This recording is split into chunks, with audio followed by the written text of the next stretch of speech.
3 reason बताओ कि किसी ने दुबई क्यों शिफ्ट होना है। इंडिया एक लौता कंट्री है जिसमें हाईएस्ट टैक्स लग रहा है, मतलब, और वो भी फ्लैट। कि P2P इंडिया के अंदर में लीगल है या एक टाइम बॉम्ब है जो कभी भी फट सकता है। P2P इलीगल नहीं है, और हाँ, ये टाइम बॉम्ब है और ये फटता ही रहता है। जो भी ईमेल्स हैं, जो भी सोशल मीडिया एक्सेस है, और ये कोई भी डिजिटल एक्सेस है, जैसे कि आपका क्लाउड स्टोरेज हो गया, क्रिप्टो एसेट्स हो गए, तो उसको भी अब government income tax authority access कर सकती है। तो आपको क्या लगता है कि 30% टैक्स जो है इंडिया के अंदर में वो सबसे हाईएस्ट है या और किसी कंट्री में इससे ज्यादा भी टैक्स है? अगर आज के डेट में गवर्नमेंट जीरो टैक्स कर दे फॉरेक्स ट्रेडिंग को, तो मुझे लगता है कि दुबई खाली हो जाएगा।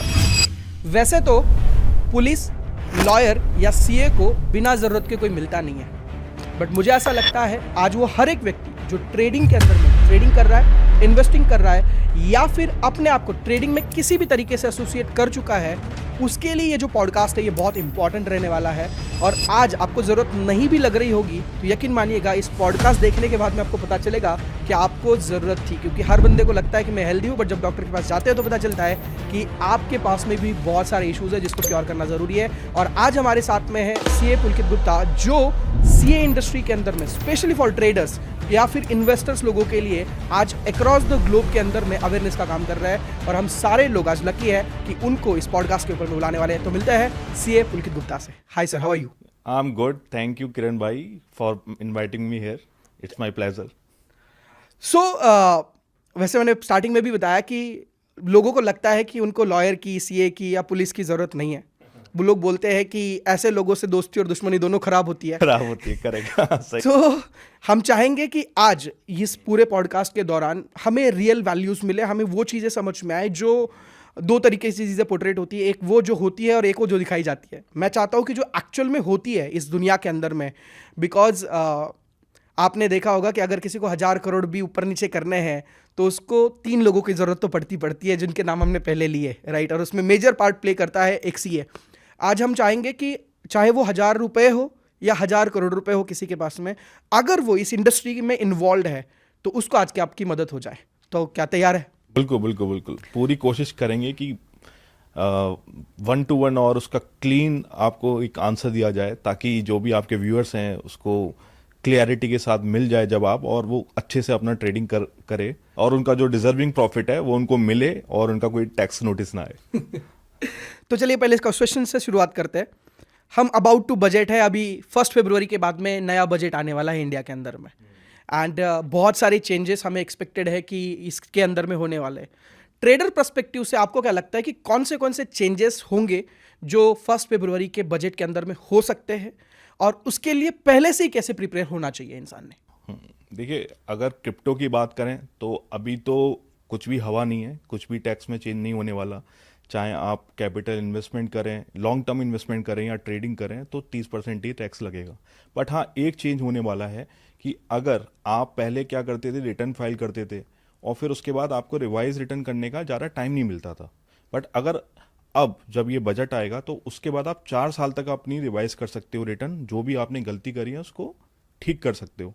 तो ये एक चेंज आने वाला है।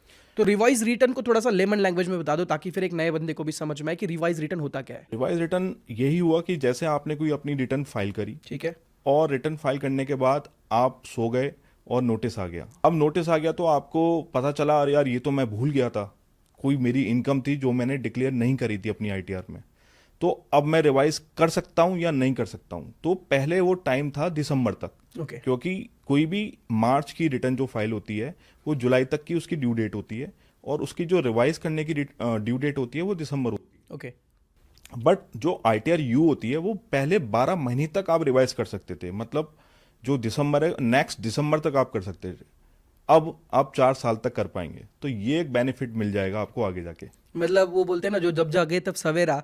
तो अगर कोई लेट कमर्स भी होंगे तो वो अपनी आपकी गलतियों को सुधार सकते हैं, अपनी टैक्सेशन के अंदर में जो भी मिस्टेक्स करी होगी उसको रिवाइज कर सकते हैं। और एक जो बड़ा नेगेटिव इसमें आने वाला है बजट में, वो ये है कि अब जो भी ईमेल्स हैं, जो भी सोशल मीडिया एक्सेस है, और ये कोई भी डिजिटल एक्सेस है, जैसे कि आपका क्लाउड स्टोरेज हो गया या आपका डिजिटल एसेट्स हो गए, क्रिप्टो एसेट्स हो गए, तो उसको भी अब government income tax authority access कर सकती है। तो आपने पहले देखा होगा कि भाई पहले सर्च होती थी, आपने रेड मूवी देखी होगी, भाई घुस जाते हैं वो और ताला तोड़ देते हैं कहीं का भी, सोफे फाड़ते हैं और ये देखते हैं कि भाई कैश मिल गया। अब यही सेम चीज़ डिजिटल में भी होगी, तो वो डिजिटली आपके सारी चीज़ों को एक्सेस करेंगे, आपके पासवर्ड को ब्रेक करेंगे, इनक्रिप्ट करेंगे, और जो भी डेटा उनको मिलेगा ऑनलाइन उसको यूज़ करके वो आप पे टैक्स लगाएंगे। अगर आपने कोई भी इनकम शो नहीं करी है, डिक्लेयर नहीं करी है आईटीआर में, या कोई भी प्रॉपर्टी डिक्लेयर नहीं करी है, और जो भी हिडन प्रॉपर्टी है और इनकम है उस पर टैक्स लगाएंगे। तो मतलब ऐसा होने वाला है तेरा होके भी तेरा कुछ ना लागे। हाँ कि बिल्कुल। मतलब आपको लगता है कि मैं सिक्योर्ड हूँ, मेरे ही मोबाइल में ही वो चीज़ है। लाइक हम क्या करते हैं, कोई भी चीज़ करते हैं तो व्हाट्सअप पे शेयर कर देते हैं, अपने फैमिली को मेल पे शेयर कर देते हैं, इनफैक्ट थोड़ा सा आई क्लाउड के अंदर में स्टोर कर लेते हैं, कोई डॉक्यूमेंटेशन हो ये, तो ये सारी चीज़ एक्सेस कर पाएंगे ये लोग। सब एक्सेस कर पाएंगे, सब कुछ। एक्चुअली क्या है, एक्सेस तो अभी भी कर सकते थे, ऐसा नहीं है, बट अभी कोर्ट से परमिशन लेनी पड़ती थी, क्योंकि अगर आप किसी की इंटेलेक्चुअल प्रॉपर्टी है या फिर कुछ की करेक्ट सेल्फ चीज़ है, तो आप प्राइवेसी को ब्रीच कर रहे हो बेसिकली। Okay.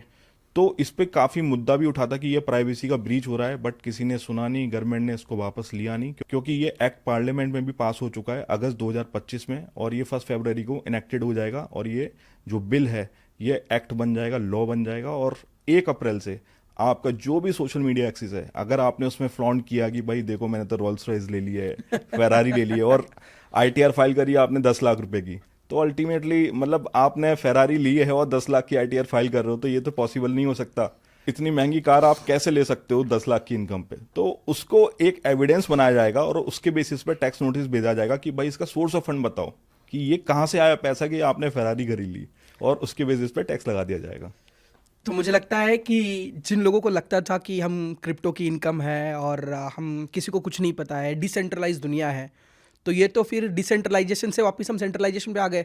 बिल्कुल बिल्कुल, ये तो मतलब हर नस को, मतलब पहले अगर 4 नस पकड़ी थी, अब 10 नस पकड़ने वाले हैं, ऐसा एक्ट होने वाला है आगे जाके इनकम टैक्स का। तो वाह, अच्छा सोचो, डू यू थिंक कि जेन्यूनली कि भाई किसी का ईमेल एक्सेस करना, सोशल मीडिया एक्सेस करना, फिर तो इस दुनिया के अंदर में कोई प्राइवेसी बची नहीं है। मतलब आप उन लोगों के लिए या फिर सिस्टम के लिए बस एक रेवेन्यू जनरेशन प्रोडक्ट हो, या फिर एक ऐसा व्यक्ति हो जो उनके लिए काम कर रहा है।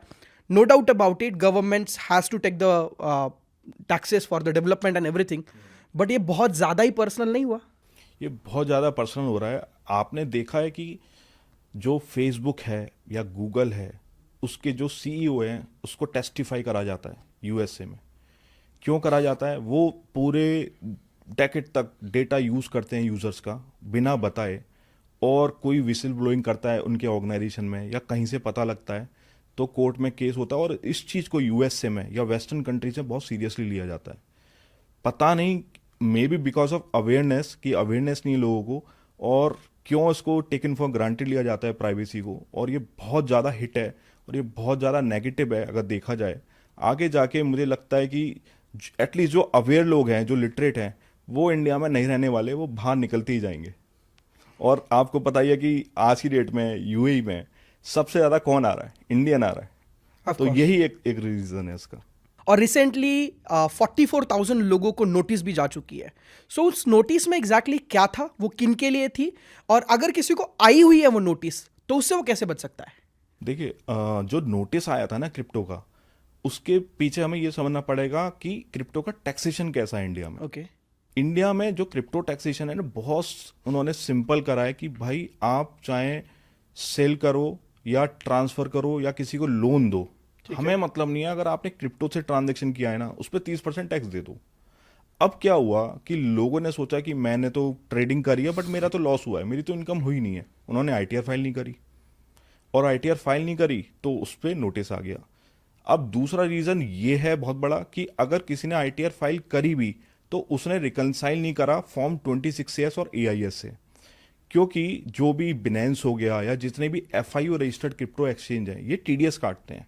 आपका जो टीडीएस है ना, वो गवर्नमेंट को रिपोर्ट होता है अंडर फॉर्म 26CS और एआईएस। आप अगर अपना फॉर्म 26CS देखेंगे तो उसमें पूरी एंट्री आ जाएंगी, कितनी बार आपने सेल किया, कितनी बार आपने क्रिप्टो को परचेज किया। और अगर आपने आईटीआर फाइल करी ये सोच के यार मैंने तो बस 5 लाख रुपए कमाए हैं, 5 लाख रुपए डिक्लेयर कर देते हैं और टैक्स पे कर देते हैं, ठीक है आपने टैक्स पे किया, बट पूरे साल में हो सकता है आपने टर्नओवर घुमाया हो 3.5 करोड़ का, ओह, तो आपको 3.5 करोड़ डिक्लेयर करना है और उसमें आपको उसका परचेज भी डालना है, वो हो गया 3 करोड़ 45 लाख रुपीज। तो आपको पूरा दिखाना है 3 करोड़ 50 लाख मैंने सेल करा, 3.5 करोड़ 45 लाख रुपए मैंने परचेज किया, तो 5 लाख आपका नेट प्रॉफिट हुआ, आपको इस तरीके से दिखाना है। और तीसरा चीज होता है लोगों को पता ही नहीं है कि अगर आपको पता है आज की डेट में कि फ्रीलांसर जो हैं या जो एम्प्लॉय भी हैं वो भी सैलरी ले रहे हैं क्रिप्टो में, यूएसडीटी में। अब वो दिखाते हैं अपना एज अ इनकम, वो अपनी इनकम दिखाते हैं as a salary, as a business income, but ये जो क्रिप्टो इनकम है ये स्पेशली सेक्शन 115 बीबीएच के अंदर टैक्स लगता है, तो इसमें 30% टैक्स लगता है, और ये चाहे सैलरी लो चाहे आपकी बिजनेस इनकम हो, इसको क्रिप्टो इनकम ही माना जाएगा, और लोग सैलरी की तरह डिक्लेयर कर देते हैं, तो ये गलती करते हैं। तो ये कुछ कॉमन रीजन है जिसकी वजह से नोटिस आता है। अच्छा, एक और चीज़ है, जैसे मान लो बहुत सारे लोग हैं जिनके एफआईयू से पहले के अकाउंट है, जैसे मान लो बाइनांस पे किसी ने 2017 में अकाउंट बनाया, बट बाइनांस एफआईयू तो अभी हुआ है, तो क्या पुराने ट्रांजेक्शन भी देखे जाएंगे या फिर आफ्टर एफआईयू ही ट्रांजेक्शन देखे जाएंगे? देखिए जो एफआईयू रजिस्ट्रेशन होता है ना, उसमें कोई भी एक्सचेंज प्लेटफॉर्म या कोई भी ऑर्गेनाइजेशन वो डिक्लेरेशन देता है कि आपको डेटा देना पड़ेगा गवर्नमेंट को, आप कॉपरेट करोगे, जो भी टैक्स चोरी कर रहा है आपका उसका डेटा देके आपको कॉपरेट करना है गवर्नमेंट को और टैक्स चोरी से बचाना है।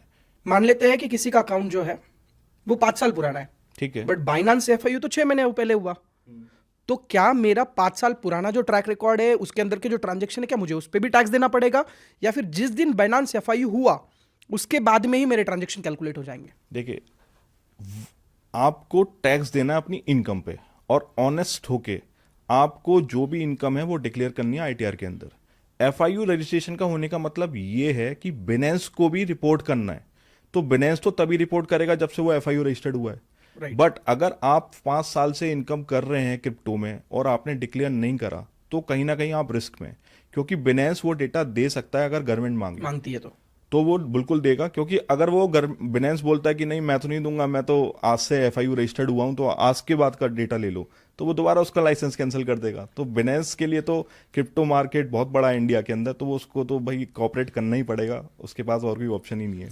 मतलब बड़े प्लेयर्स के लिए तो ये कहानी हो गई कि भाई किसी को छोटो वालों को बलि दे दो, क्योंकि अल्टीमेटली जब वो इंडिया में आए तो थोड़ी बताया तो उन्होंने कि हम एफआईयू हो जाएंगे, बट नाउ दे एफआईयू, और अगर कल वो प्रीवियस डेटा भी शेयर करते हैं गवर्नमेंट के साथ में, तो मुझे लगता है कि अल्टीमेटली वो उनका धंधा बचाने के लिए कुछ लोगों को बलि चढ़ा देंगे।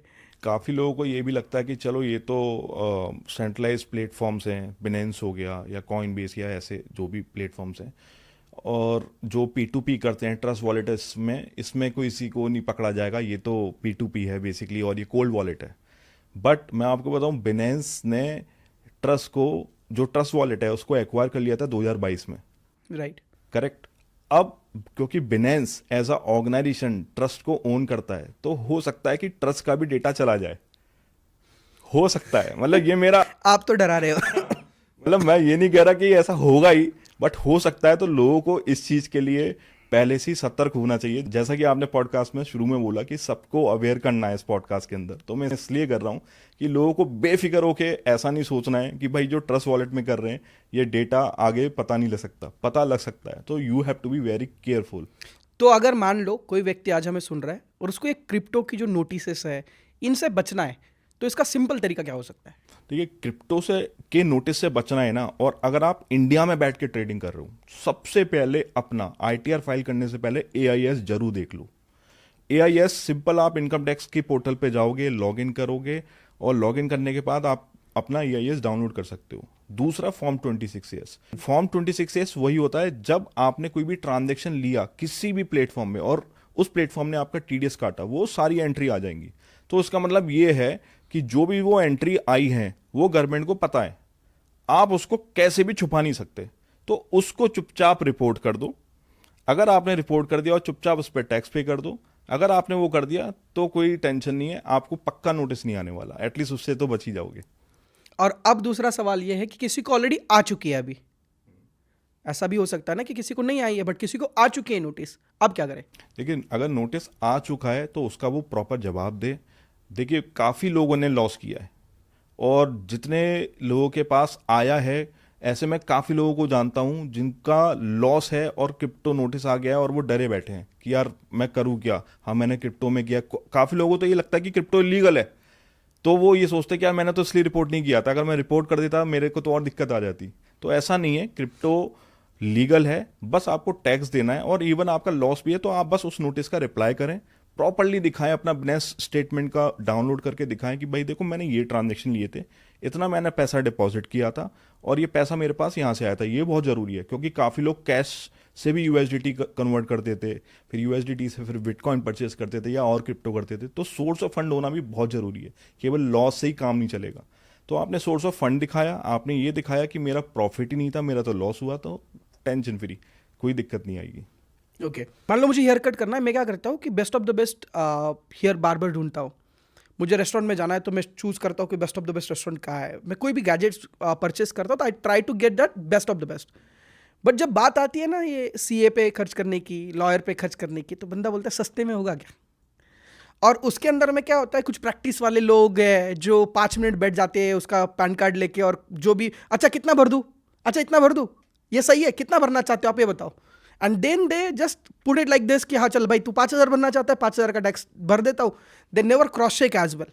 तो मेनी टाइम मुझे ऐसा लगता है कि क्या एक रॉन्ग सीए का जो सजेशन है वो आपको वापस से नोटिस तक पहुंचा सकता है।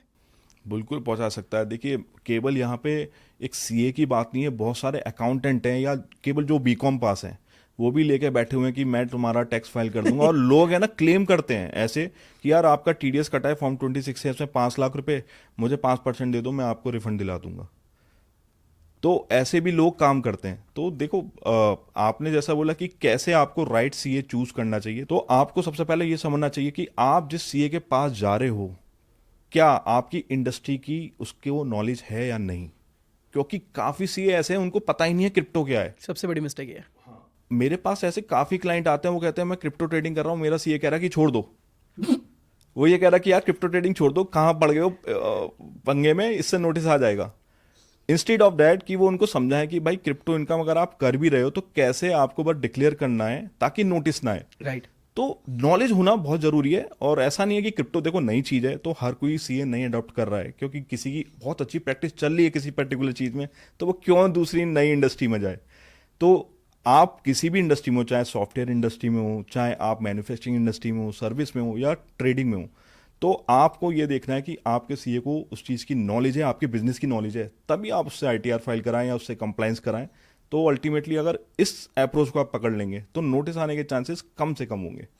अच्छा, अगर मैं ये पूछूं कि जैसे आपने बताया कि राइट सीए को उसकी उस इंडस्ट्री की नॉलेज होनी चाहिए, तो can you just introduce little bit about who is CA Pulkit Gupta और why it is important to be with CA Pulkit Gupta or work with CA Pulkit Gupta? What is that? So basically मैं founder हूँ ई startup का, and I am doing this business practice from last 10 years, Okay. And I guess 12 years हो गए to be precise. तो specifically for crypto and forex trading मैं इसको बहुत पर्सनली देखता हूँ, सारे अपने क्लाइंट्स को पर्सनल लेवल पे।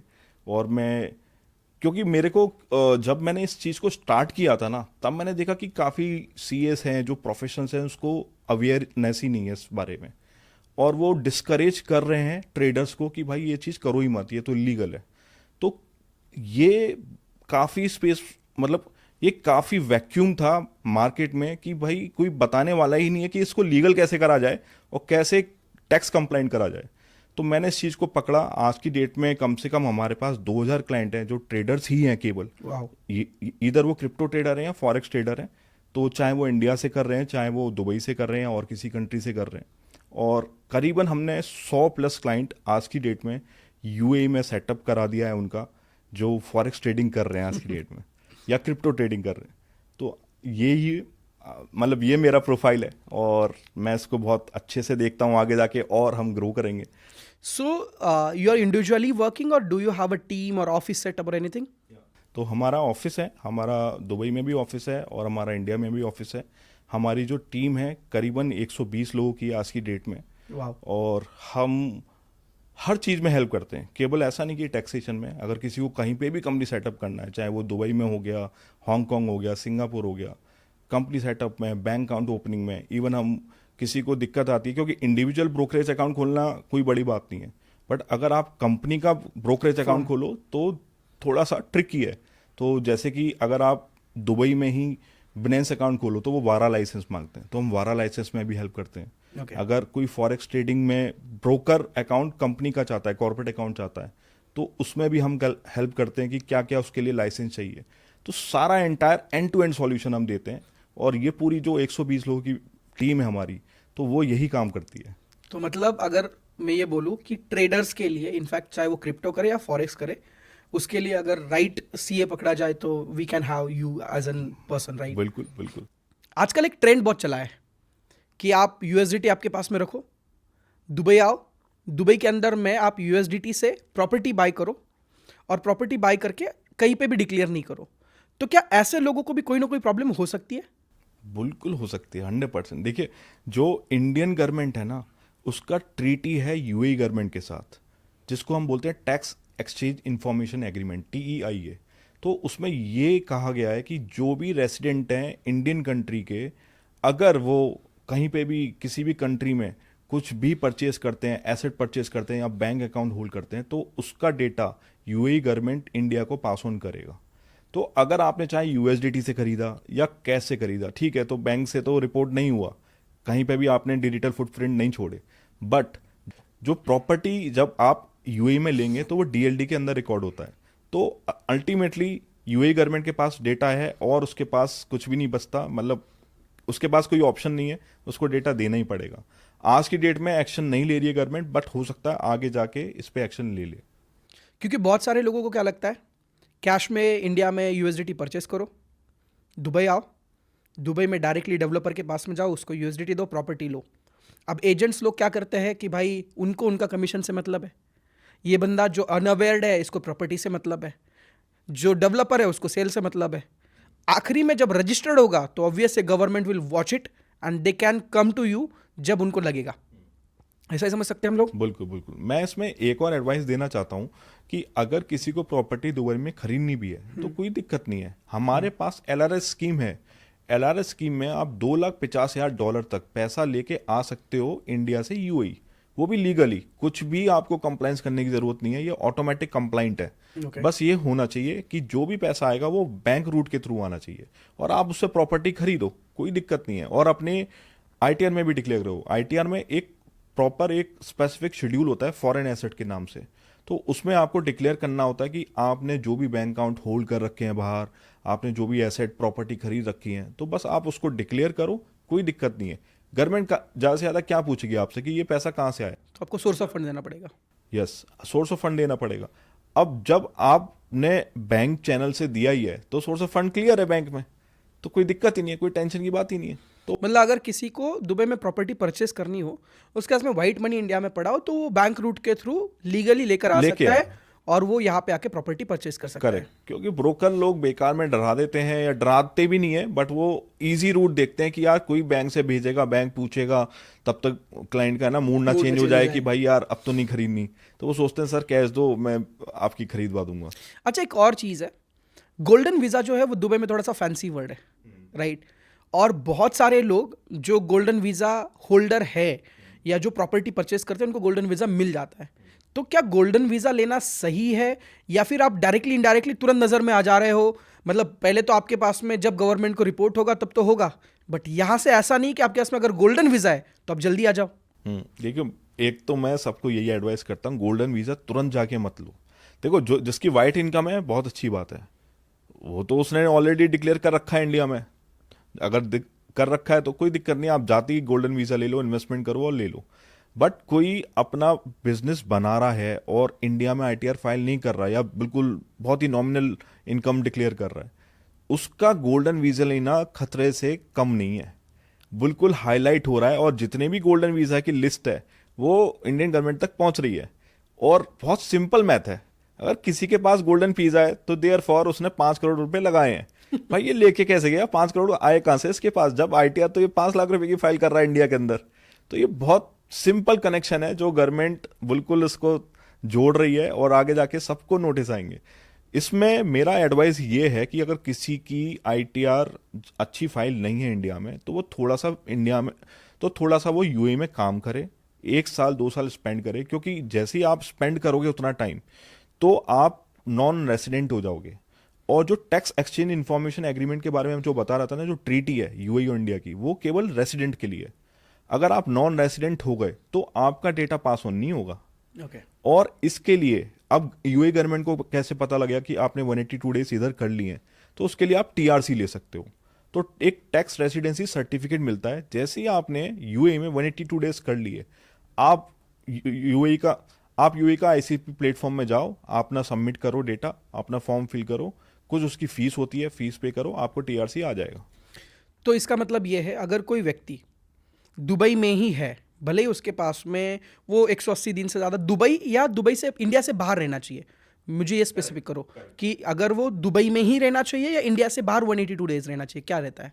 अगर आपको इंडिया की रेसिडेंसी लूज करनी है तो 182 डेज से इंडिया से बाहर रहना है। Okay. बट अगर आपको यूएई की टीआरसी चाहिए तो आपको यूएई में 182 डेज स्पेंड करने पड़ेंगे, तभी यूएई की गवर्नमेंट आपको देगी। वो देखिए ना, हाँ ये मेरा रेसिडेंट है क्योंकि ये यहाँ पे मोर देन 6 मंथ्स रह रहा है, तो तब आप एलिजिबल हो जाओगे और आप टीआरसी के लिए अप्लाई कर सकते हो। क्योंकि इसमें ना मोस्ट ऑफ द लोग मिस्टेक क्या करते हैं, 3 महीने बाली चले गए, 3 महीने जॉर्जिया चले गए, 3 महीने बाकू चले गए, तो और 3 महीने सिर्फ वो दुबई रहे, और अब 12 महीने तो बाहर रह गए, बट 12 महीने से सिर्फ 3 महीने दुबई में, तो यहाँ पे वो टीआरसी के लिए एलिजिबल ही नहीं है। करेक्ट। हर कोई अपने पैसे बचाना चाहता है, ऑब्वियस हार्ड अर्न मनी होता है, तो हर कोई चाहता है कि मैं किसी भी व्यक्ति को या किसी भी गवर्नमेंट को पैसे ना दूं। तो आपको क्या लगता है कि 30% टैक्स जो है इंडिया के अंदर में, वो सबसे हाईएस्ट है या और किसी कंट्री में इससे ज़्यादा भी टैक्सेशन है? अगर क्रिप्टो की बात करें ना, तो इंडिया एक लौता कंट्री है जिसमें हाईएस्ट टैक्स लग रहा है, मतलब, और वो भी flat, without having a set of loss. मतलब आपने 100 रुपये का प्रॉफिट किया है और दूसरी ट्रेड में आपने 50 रुपये का लॉस किया है, तो आपको 100 रुपये पे टैक्स देना है, 100 माइनस 50 पे नहीं देना। तो मतलब आप जीतते हो तो हम तुम्हारे हैं, नहीं जीतते हो तो भाई तुम तुम्हारा देख लो। तुम अपना देख लो। तो ये बड़ा हार्श टैक्स है और केवल इंडिया में ही है। कहीं ना कहीं इंडिया डिस्करेज करना चाहता है अपने जो भी रेसिडेंट्स को कि भाई क्रिप्टो में डील मत करो, और जो भी करना है आप फिएट करेंसी में ही करो। तो यही सबसे बड़ा रीज़न है।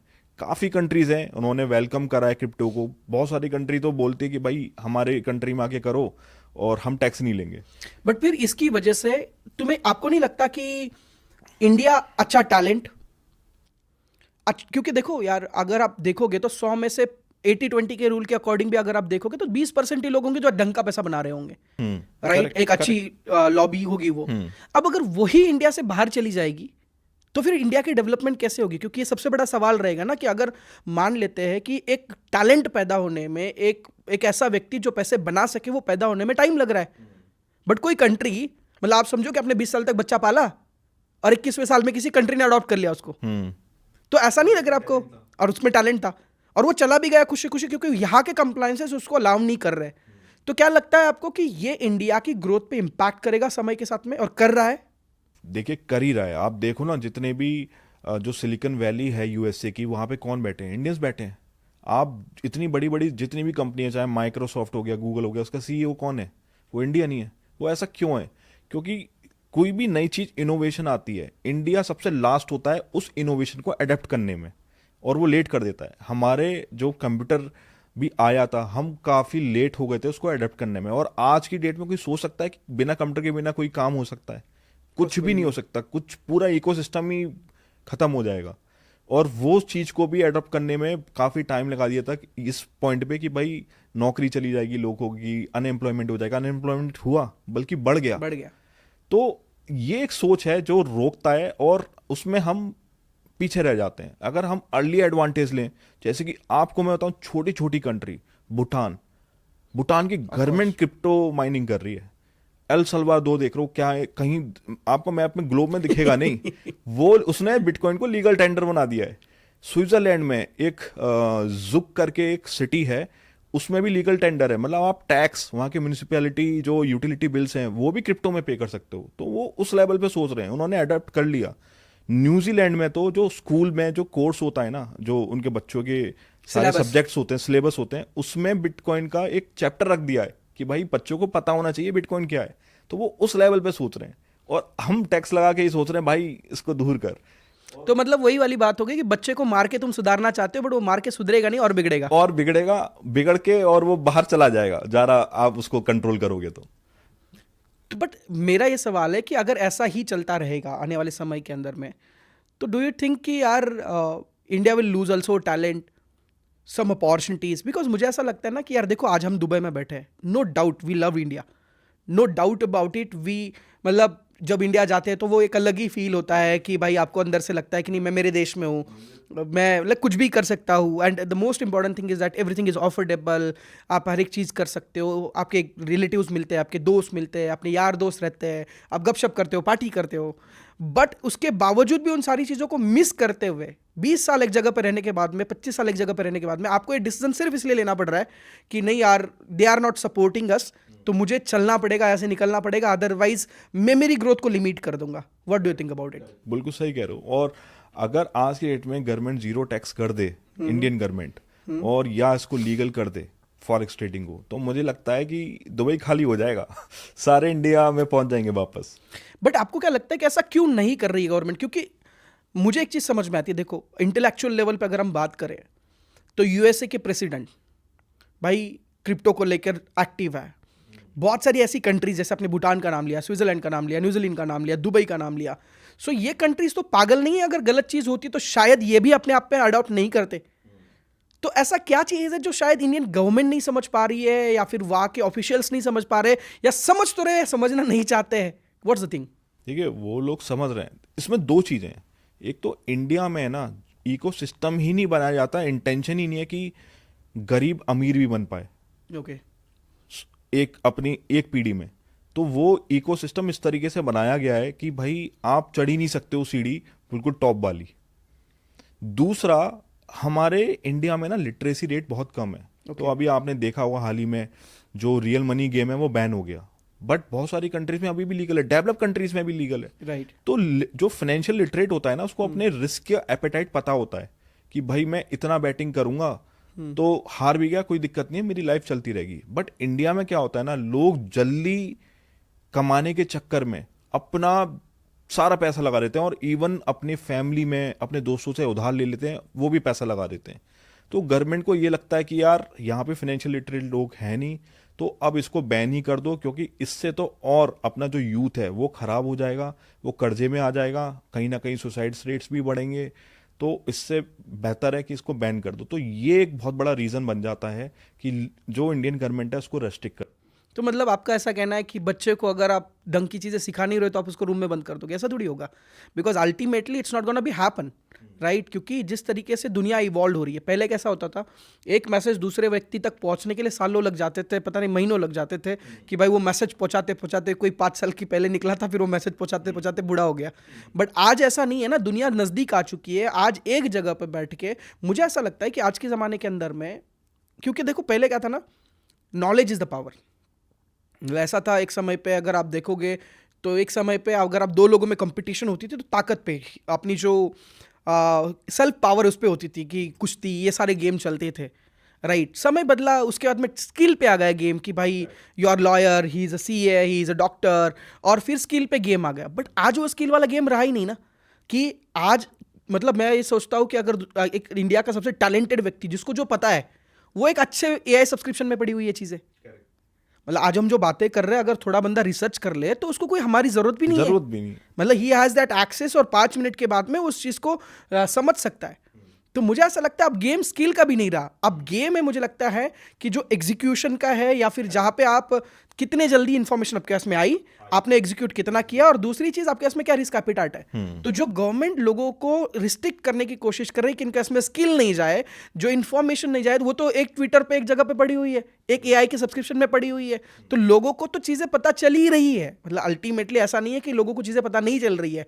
अगर कोई बंदा अमेरिका में रह के या दुबई में रहकर ट्रेडिंग से अपनी जिंदगी बदल रहा है, अपनी लाइफ के अंदर में चीजें अचीव कर रहा है, और इंडिया में बैठा हुआ 19-20 साल का लौंडा ये देख रहा है कि भाई ये वो व्यक्ति है जिसको मैं पहले से जानता हूं और ये आकर चीजें कर सकता है, तो just because of lack of environment और लैक ऑफ अपॉर्चुनिटीज इकोसिस्टम में नहीं कर पा रहा, तो वो क्या सोचेगा, why should I live here, I should go there and live the life. Definitely. और ये हो भी रहा है, यही हो रहा है, इसलिए लोग मूव कर रहे हैं। जिसने भी थोड़ा बहुत इनकम कर लिया इंडिया के अंदर, उसको समझ में आ गया कि भाई जो भी मैंने जिस तरीके से भी मैं ट्रेड ले रहा हूँ या जो भी मेरा एक ट्रेडिंग बिहेवियर है वो मेरा बहुत सही है और फिट हो रहा है आज की डेट में, और वो थोड़ा बहुत कंसिस्टेंट इनकम में है, तो वो अगला उसका यही होता है कि यार मेरे को ये बताओ कि मैं किस कंट्री में जाऊँ, मेरे लिए कौन सी कंट्री बेस्ट है जहाँ टैक्स नहीं होगा और जहाँ पे जो ये ट्रेडिंग है वो लीगल होगी। यही क्वेश्चन सबसे ज़्यादा रहता है मेरे पास सारे क्लाइंट्सों का। अच्छा, दो लोग हैं, एक है ट्रेडर, एक है इन्वेस्टर। इन्वेस्टर को क्या लगता है मेरा तो पड़ा हुआ है भाई 5 साल के लिए, 3 साल के लिए, 2 साल के लिए, तो क्या उसके टैक्सेशन कैसे अप्लाई होते हैं? देखिए, अगर आप क्रिप्टो की बात करें क्रिप्टो में तो क्रिप्टो में अभी भी कोई भी डिफरेंस नहीं है। अगर आप कोई प्रॉपर्टी खरीदते हैं या आप इक्विटी शेयर लेते हैं तो उसमें है डिफरेंस। गवर्नमेंट ने कर रखा है कि भाई आप लॉन्ग टर्म करोगे तो 10% लगेगा, और अगर आप शॉर्ट टर्म करोगे तो स्लैब रेट से लगेगा जो कि 30% तक जाता है। बट क्रिप्टो में सिंपल है, चाहे आप ट्रेडिंग करो, चाहे 5 साल रखो, चाहे 10 साल रखो, जब भी आपने बेचा जो प्रॉफिट हुआ उस पर फ्लैट 30% देना है, सिंपल। अब ट्रेडर का एक सबसे बड़ा डर जो अभी के समय पे आपके पास में भी बहुत बार रिक्वेस्ट आ रही होगी कि भाई मेरा बैंक अकाउंट फ्रीज हो गया, और आज हमारी जो ऑडियंस है उनमें से भी बहुत सारे लोगों के बैंक अकाउंट फ्रीज हो रहे होंगे। सो व्हाट्स द रीज़न ये बैंक अकाउंट P2P में क्यों फ्रीज हो रहा है? क्योंकि अभी तक तो मैंने देखा है कि शायद 13 या 14 लेयर तक की सिक्योरिटी लगाई है कि अगर आपको किसी ने पैसा भेजा और आप 14th भी लेयर पे भी हो और कहीं पे 14वीं लेयर से ऊपर में एक नंबर पे फ्रॉड हुआ है, still your account gonna be ban, और उसको पता भी नहीं कि मेरा बैन क्यों हुआ। So what's the reason, what's the things which we can tell people? देखिए, जो भी नई टेक्नोलॉजी आती है, कुछ भी नया आता है, उसकी एडवांटेज होती है बट वो डिसएडवांटेज के साथ भी आता है। तो क्रिप्टो का अनफॉर्चुनेटली जो एडवांटेज है वो ये है कि उसके साथ उसमें जो पैसा है, जो क्रिप्टो का जो भी वैल्यू है, उसके साथ एक टेररिज्म और मनी लॉन्ड्रिंग भी कहीं ना कहीं उसका खून भी उसमें घुला हुआ है। अब क्या दिक्कत होती है कि भाई जिसने पहले इनिशिएट करा पेमेंट USDT के थ्रू या कोई भी क्रिप्टो कॉइन के थ्रू, वो एक गलत मनी था, सोर्स ऑफ फंड गलत था, सोर्स ऑफ फंड गलत था, रेड मनी था, पिंक मनी था। अब वो आते आते चौथे बंदे के पास पहुंचा या 10th स्टेज पे पहुंचा। अब 10 वाले को तो नहीं पता होगा ना कि वो काका है। हाँ, 9th वाले ने से जो उसने पैसा लिया होगा उसने भी सर्विस का लिया होगा। जैसे कि भाई मेरी सैलरी है, भाई मैंने सैलरी ली होगी, ठीक है, अब उसने तो भाई मेहनत करी और सैलरी ले ली, अब उसने उसको एनकैश कर लिया बैंक में, और ये पता लगा कि भाई जब पहला जो क्रिप्टो था जो आया था वो गलत मनी से आया था, गलत तरीके से आया था, तो वो पूरी जो चेन है वो पकड़ी जाएगी। और यही ब्यूटी है क्रिप्टो की, ब्लॉकचेन आप पूरा पकड़ सकते हो। जब ये चीजें, जो भी क्राइम मनी था वो कैश में होता था, कहाँ पता लगता था ये पैसा पीछे कहाँ से आया है? पुलिस वैसी पकड़ती थी, पूछताछ करके, मारपीट करके। बट इसमें तो ऐसे ही पकड़ लिया जाएगा ब्लॉकचेन से कि भाई ये कहाँ से ओरिजिनेट हुआ है, 1 मिनट में पकड़ लेंगे। तो ये ब्यूटी भी है और उसका नेगेटिव पॉइंट भी है। तो अगर कोई भी पैसा ले रहा है तो सबसे पहले यही ध्यान रखे कि वो जिससे पैसा ले रहा है उसने कहाँ से लिया है, या वो एक क्रेडिबल सोर्स है कि नहीं है। तो इसमें मैं यही कहना चाहूँगा कि अगर आप किसी भी सस्ते के चक्कर में कि यार मेरे को तो क्रिप्टो बहुत या USDT बहुत सस्ते में मिल रहा है, मैं P2P में ले लेता हूँ अननोन पर्सन से, तो भाई आप केवल आधा पैसे के चक्कर में या 1 रुपये के चक्कर में भाई ऐसा मत करो, वो बहुत रिस्की है। और बैंक फ्रीज यही इसलिए ही होते हैं कि वो लोग करते हैं। इसमें मैंने एक और चीज़ देखी है, जो ये बेचता है ना, जो भी P2P में सेल करता है, तो ये लोग भी बदमाशी करते हैं। ये पहले दे देंगे और फिर ये कंप्लेंट मार देंगे कि भाई मैंने, क्योंकि उन्होंने तो बैंक में पैसा दिया, वो बोलेंगे कि भाई मैंने इसको बैंक में पैसा दिया, उसने मेरे साथ फ्रॉड किया। ओके, चार्ज बैक मार देंगे। हाँ, चार्ज बैक मार दिए, करेक्ट। अब साइबर क्राइम को तो सीधे दिख रहा ना भाई, ये ट्रांजेक्शन बैंक का हुआ, उसको क्रिप्टो का नहीं दिख रहा। और जब वो पहुंचेगा बंदा, वो डर के मारे अपना क्रिप्टो वाला बताएगा ही नहीं कि ये मैंने क्रिप्टो बेचा था, इससे मुझे बैंक में पैसा मिला, तो वो इसलिए भी उसके पैसे फंस जाते हैं। तो ये जो चीजें हो रही है ना, ये एक प्लॉटेड भी होती है। तो मैं ये क्या समझूं कि P2P इंडिया के अंदर में लीगल है या एक टाइम बॉम्ब है जो कभी भी फट सकता है? देखिए, P2P इलीगल नहीं है, और हाँ ये टाइम बॉम्ब है, और ये फटता ही रहता है, कभी ना हर किसी के बैंक अकाउंट में फटता रहता है। बट मैं इसमें एक और चीज़ कहना चाहता हूँ ताकि आपके व्यूअर्स अवेयर हो उस चीज़ के लिए।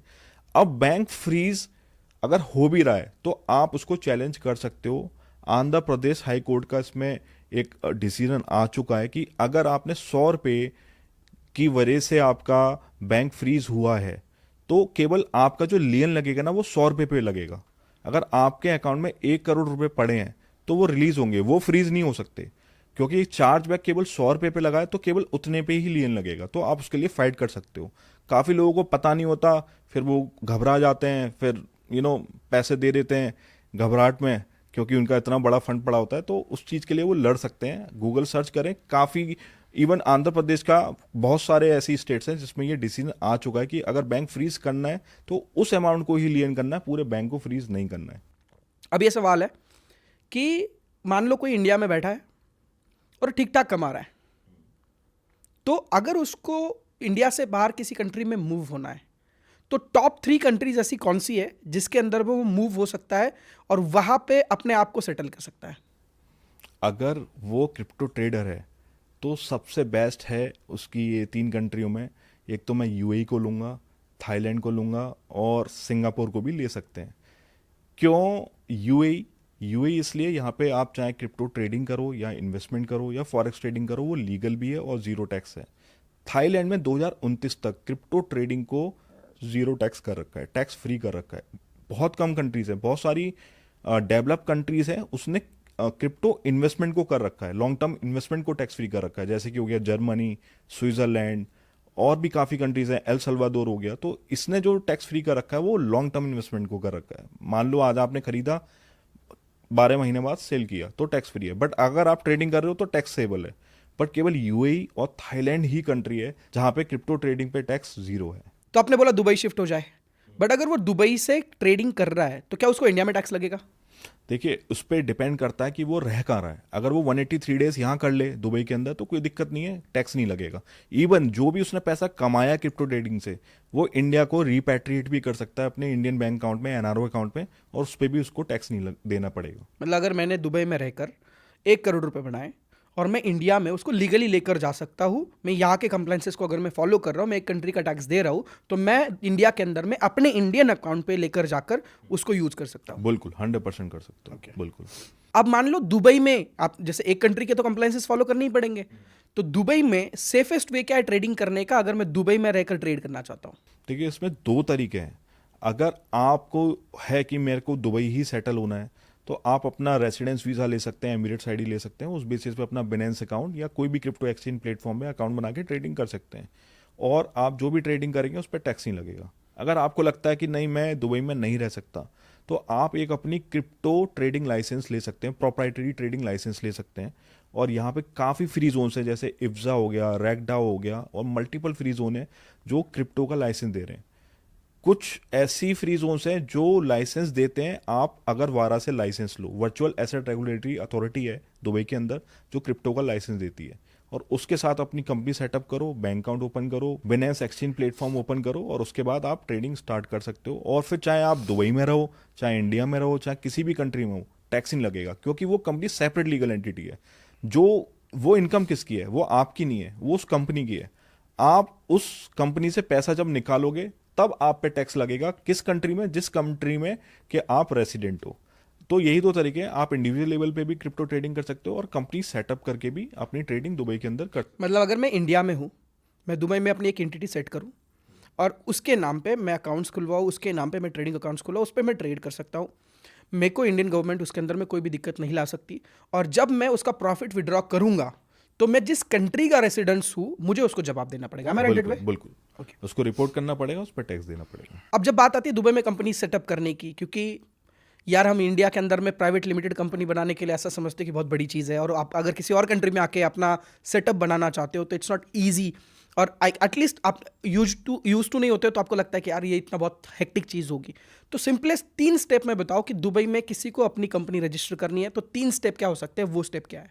आपने जैसा बोला कि इंडिया में कंपनी बनाना एक बड़ी चीज़ है, बिल्कुल है, वहाँ है, बट दुबई में नहीं है। दुबई में आपकी बस 7 दिन के अंदर कंपनी बनेगी। बहुत सिंपल है, आपको बस अपना पासपोर्ट और फोटो देना है, फ्री जोन सेलेक्ट करनी है, मल्टीपल फ्री जोन्स अवेलेबल हैं, 40+ फ्री जोन्स हैं यूएई के अंदर।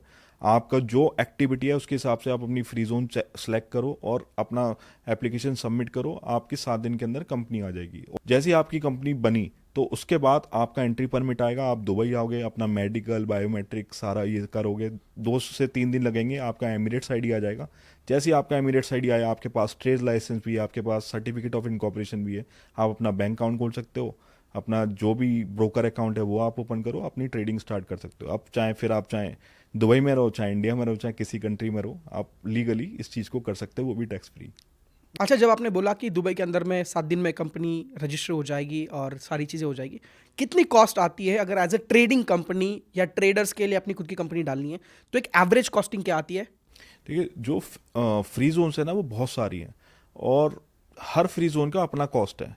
अगर आप वर्ल्ड ट्रेड सेंटर में कंपनी सेटअप करोगे या जाफ्जा में, तो बहुत कॉस्ट आ जाएगी। बट ट्रेडर का क्या है, ट्रेडर को तो बस एक लैपटॉप चाहिए, एक कमरा चाहिए, काम करना है, उसे दुनिया से मतलब नहीं है।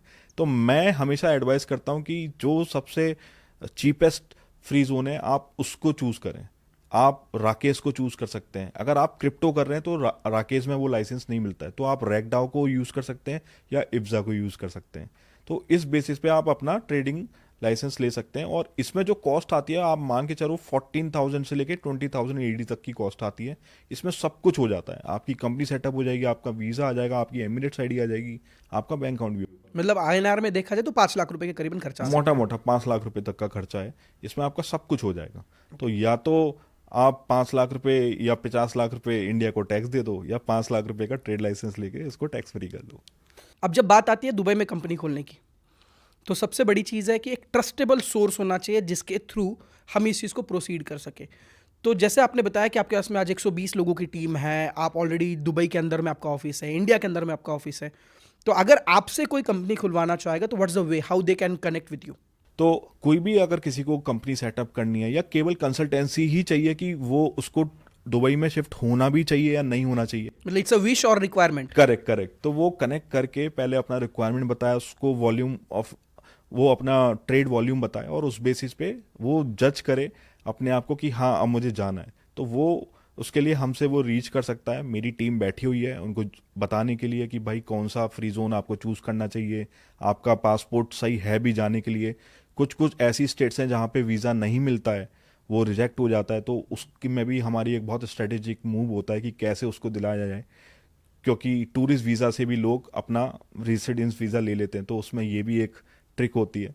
तो ये सारी चीज़ों को समझना पड़ता है, और अगर मेरी टीम को कोई भी कॉल करेगा तो वो उसको एडवाइस कर सकते हैं। और किसी को मुझसे 1-to-1 कांटेक्ट करना है तो मैं एक्सेसिबल हूँ, तो मेरे से भी कांटेक्ट करेगा तो मैं समझाऊंगा उसको, और पूरा एंड टू एंड हम उसको सॉल्यूशन देंगे, हैंड ऑन हैंड।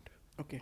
अच्छा, मैं आया भी दुबई, अब आपके साथ में मैंने कंपनी खुलवाई, मान लो मैं आपके थ्रू कंपनी खुलवाई, मैंने ट्रेडिंग शुरू करी, मैंने प्रॉफिट्स भी बनाए, बट भाई मैं मेरे घर वालों को भी तो पैसा भेजना है, मुझे इंडिया में भी तो कुछ मेरे सपने हैं उसको कंप्लीट करना है, तो मुझे लीगली अगर इंडिया में पैसा भेजना है तो क्या वे हो सकता है?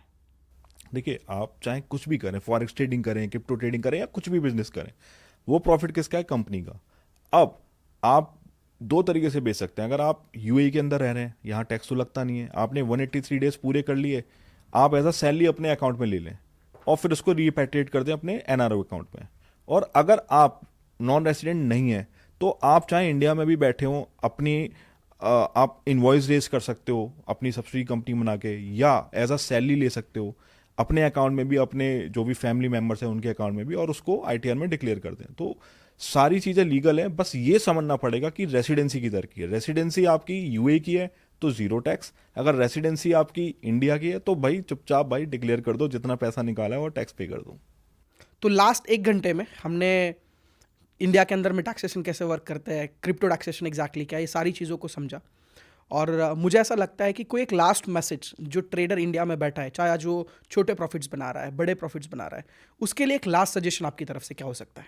लास्ट सजेशन मेरा और एडवाइस मेरा यही रहेगा उनको कि देखो, आप बिल्कुल मत सोचो कि आप ट्रस्ट वॉलेट से कुछ भी ट्रांजैक्शन कर रहे हो तो पता नहीं लगेगा गवर्नमेंट को। आप ऑनेस्टी के साथ वो सारे ट्रांजैक्शन रिपोर्ट करो और टैक्स पे करो, यही सबसे अच्छा ऑप्शन है to buy the peace of mind.